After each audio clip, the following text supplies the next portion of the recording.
right, we are back with my new friend in British Columbia, Hilary Black. And one of my favorite questions, Hilary, and best answers I get, influencers, they come in all sizes, all colors, all places, whatever. Sometimes they're for a split second at the right moment, and sometimes they're longer. Share with us, one, two, three influencers that have made a difference for you. Yeah, I was thinking about this last night when I was sitting on the porch, puffing a little bit of high quality sativa in my vaporizer, which we get to do legally in Canada. And Yes. I was first thinking about my family. And I was thinking about how my grandfather, Paul McLaughlin, who is no longer with us, he was a war hero and he risked and lost a lot in the war. And I was raised in a family that was taught that we always stand up for the underdog. And I was taught from a young age that as a Canadian, we recognize what our privileges are. And on the global stage, we need to continue to do what we can for, kind of quote, underdogs. And that was something that was really taught in my family, was around standing up to bullies, protecting the kids that were being picked on, that kind of thing, sort of growing up. So Yeah. I would say my grandpa and my family were sort of my first round of influencers. Mm-hmm.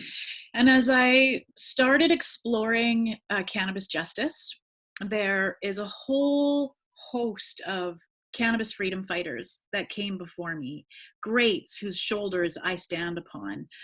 People like, Dennis Perrone and Jack Herrera and Robert Clark, and, there's all Brownie Mary. There's all kinds of incredible people who really created a tremendous amount of progress on this front before I sort of took up the baton and carried the work through my generation. And then there are the healers and the practitioners in my life. So without the counselors and the wise elders and the spiritual teachers that I try to keep in my life on an ongoing basis, I certainly wouldn't be who I am. There's one woman in particular in my past. Her name is Jasmine. And when I had just started the Compassion Club, we were about a year in, and we were, selling cannabis like hotcakes to mostly people living with HIV and AIDS and cancer patients. Right. She came along and said, "Well, what are you doing with all your money?" She's like, "Why don't we spend all of your profits providing alternative healthcare services?" And so that is exactly what we did. And the Compassion Club, while it was still civilly disobedient, created this incredible wellness center, providing alternative healthcare services to people that otherwise were falling through the cracks in the system. And she taught me about consensus decision making. She taught me about peaceful protest. She taught me about nonviolent communication and conflict resolution skills. She taught me about animal rights. Many, many, many, she was such an influence. And, she is in my life today. And 20 years later, that woman still holds my feet to the fire on a regular basis, checking in around what I'm doing in Canopy, and if, I'm having the influence that I came there to have. And I greatly appreciate that. And currently, I would say one of my greatest influencers is actually my new CEO at Canopy. So 3 months ago, January, February, March, April, I guess 5 months ago now, David Klein became the CEO of our company. Mm-hmm. And I am watching him have to make some very difficult decisions. So he really came into the company to take us into a new phase. And it needs to start with sort of bringing in the edges of our farm, in that, the amazing people who were leading our company in what I would call like the first generation, they planted a lot of different crops and spread out, really far. And David kind of has to pull in the edges of what we're cultivating, literally, and prune the orchard and make sure that he's, creating this company to be, to not just survive, but really to thrive.